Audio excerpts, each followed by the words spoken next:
como tratar o medo em minha criança interior.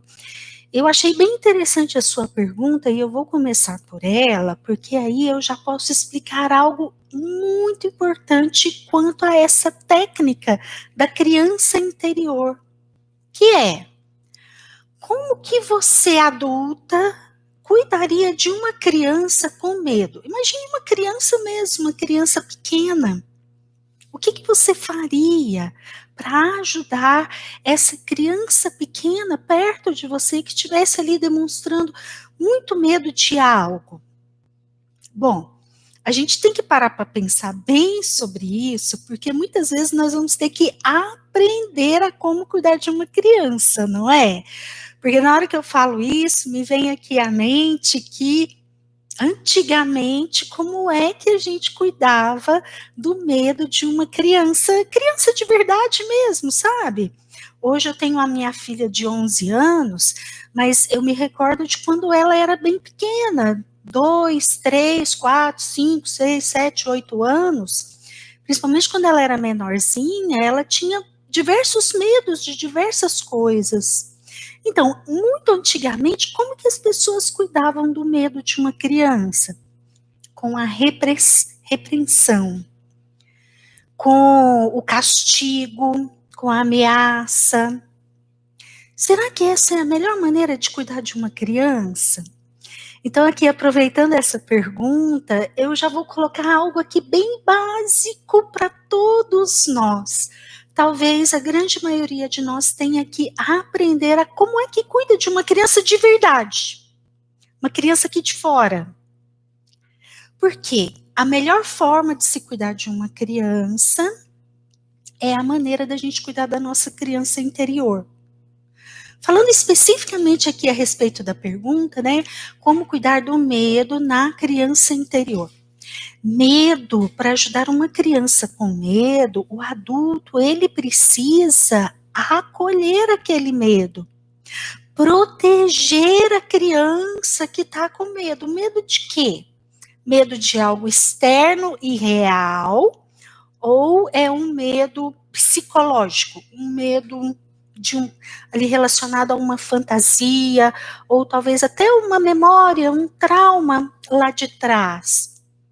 Então, a técnica da criança interior é uma metáfora em que o adulto cuida da criança.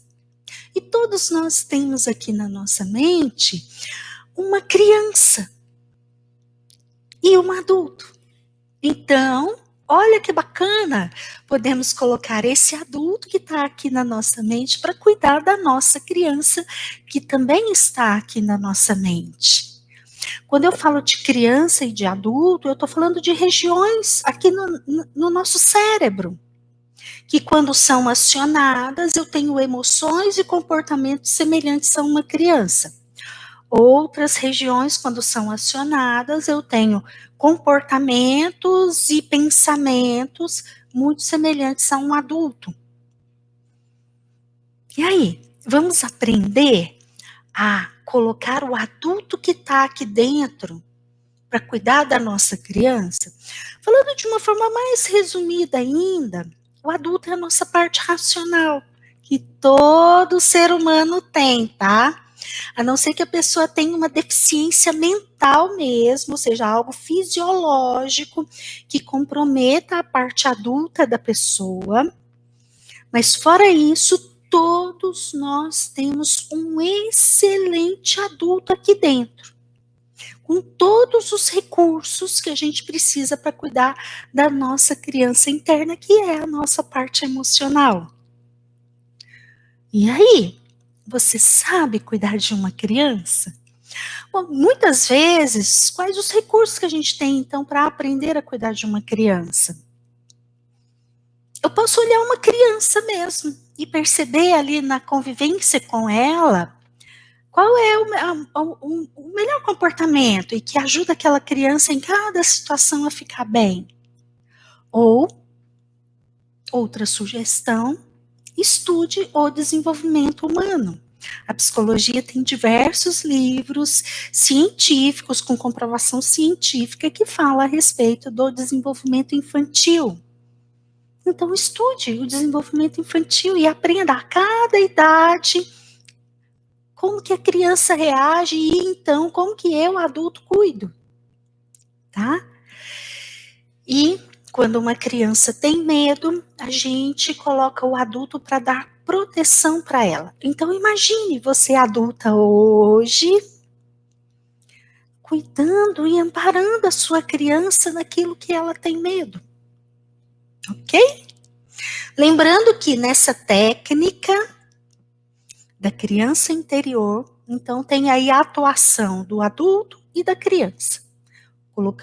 É um treino para a gente aprender a colocar o nosso adulto que está aqui dentro para cuidar da nossa criança. E no nosso adulto nós temos todos os recursos que a gente precisa para isso. Eu só preciso, então, aprender a fazer essa conexão entre a criança e o adulto, ok?